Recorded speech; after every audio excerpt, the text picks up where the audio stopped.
I think it was Mark Twain that said, "It's the courageous man who casts off the bow lines and sets sail to find out what lies over the horizon."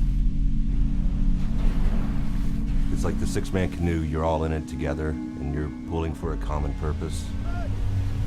My time in service really defined who I was, gave me purpose, sense of direction, fulfillment, that sense of camaraderie.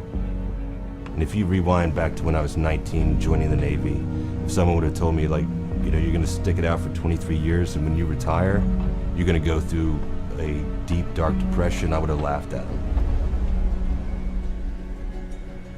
We know that what Michael went through is very common for military veterans. A good friend of mine reached out to me and said, "Hey, I got an organization you should check out.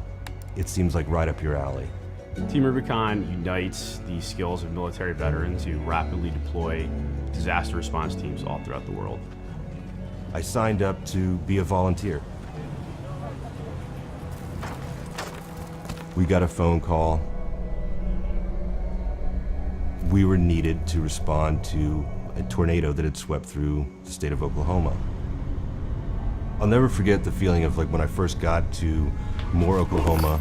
You know, all of a sudden it's bam, grab a shovel, get in the back of the truck, put on your gray t-shirt, you're going out to do debris removal. So all of a sudden we had purpose. You know, not only were we healing the community, we were healing ourselves. One of the most obvious challenges that we face is logistics. We strive to get the right people on the scene as quickly as possible so we can deliver the most amount of aid and help the most amount of people. There's an expression in the military, FNG.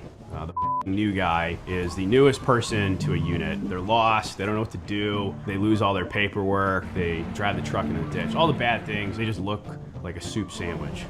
We don't want anyone showing up on scene to look like the new guy. We want to look like they've been there before. And we accomplish this through cultural and organizational training before they leave their house.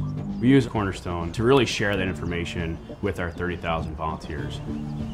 I don't even like talking about our pre-Cornerstone days. It was a lot of electronic nightmares.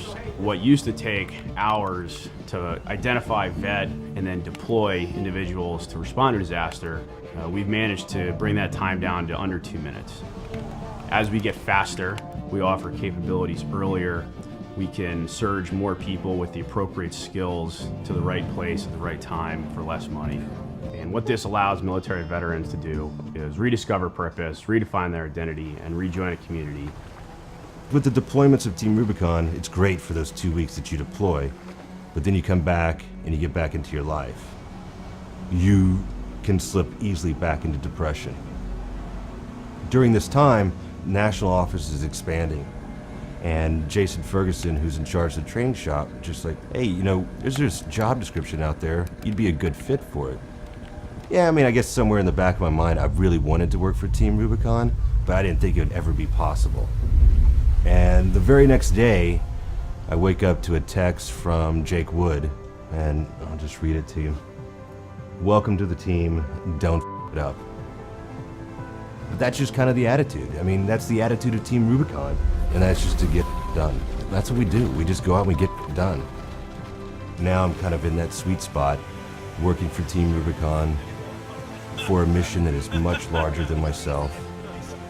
We are helping veterans reintegrate, redefine their purpose, define that camaraderie again.